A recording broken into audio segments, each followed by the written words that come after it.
चौकटी कंसामध्ये x वर्ग वजा 9x अधिक 20 छेदस्थानी कंसात x वजा 5 चौकटी कंसाबाहेर बराबर 0 तर x बराबर किती वर्ग समीकरणे या घटकावर आधारित हा प्रश्न.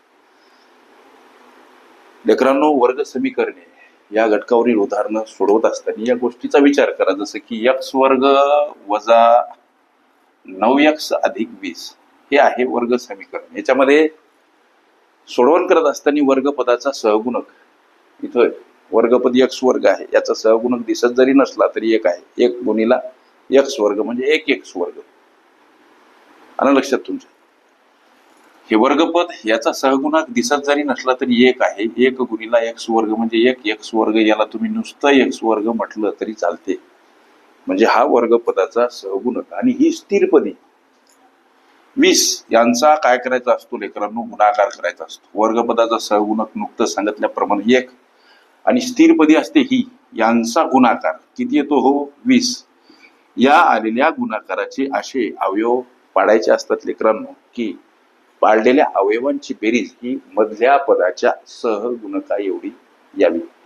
मग इथं कसे अवयव पाडायचे? तर 5 चूक 20 होते, मात्र हे वजा 9 आहे.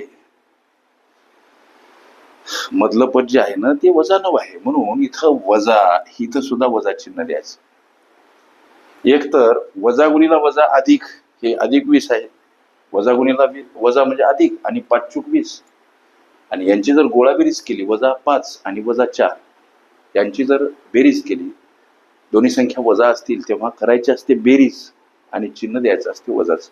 म्हणजे 5 आणि 4 9 आणि चिन्ह वजा.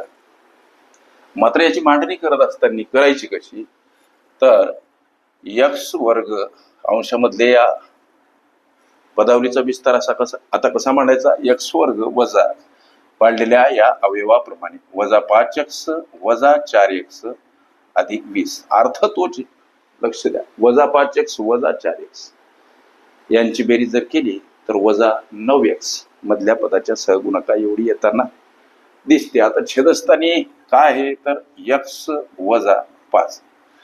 इथं दोन राशी तयार होतात, ही आणि ही एक. याच्यामध्ये x आम्ही कॉमन काढू शकतो, जसं की x कंसामध्ये x वजा 5.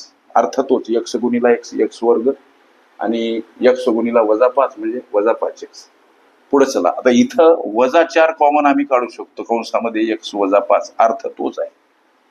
अंशस्थानी असलेल्या या राशींचा विचार करा, यांची सोडवण किंवा संक्षिप्त रूप आम्ही देतो. वजा 4 गुणिला x वजा 4x आणि वजा गुणिला वजा अधिक आणि 4 पंच 20.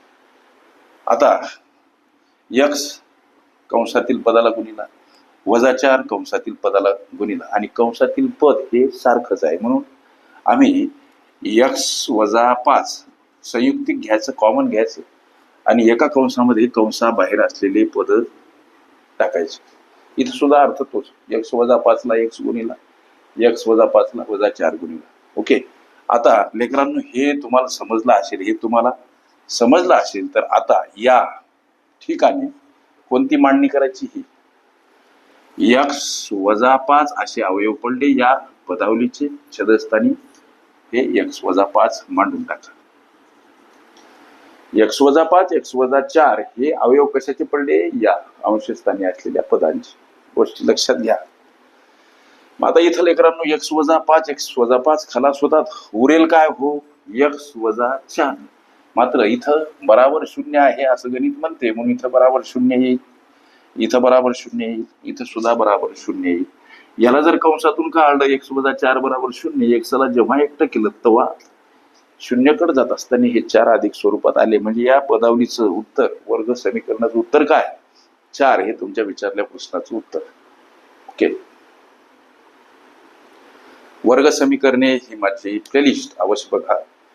त्यामध्ये विविध स्पर्धकांनी विविध अंगांनी विचारल्या संभाव्य अशा असंख्य प्रश्नांचा सराव तुम्हाला करता येईल.